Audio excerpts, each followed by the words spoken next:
ঢাকা বিশ্ববিদ্যালয়ে জামাতে ইসলামীর এত ভোট কোত্থেকে আসলো? তলে তলে আওয়ামী লীগের সঙ্গে আঘাত করে ছাত্রলীগের সকল ভোট জামাতে নিল।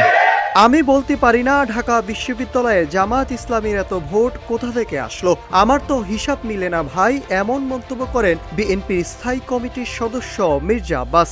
ঢাকায় এক অনুষ্ঠানে এসব কথা বলেন তিনি।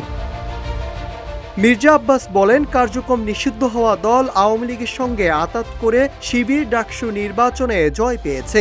এটাকে কারচুপি না, বরং দেশের গভীর ষড়যন্ত্রের আভাস হিসাবে দেখছি। ওয়ালটন এখন দেশের সীমানা পেরিয়ে পৌঁছে গিয়েছে 50টিরও বেশি দেশে।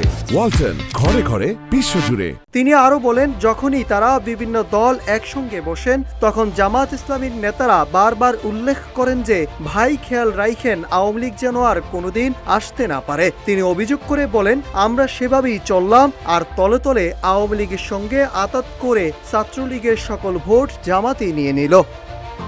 Nahid Hasan, news desk, Ittefaq.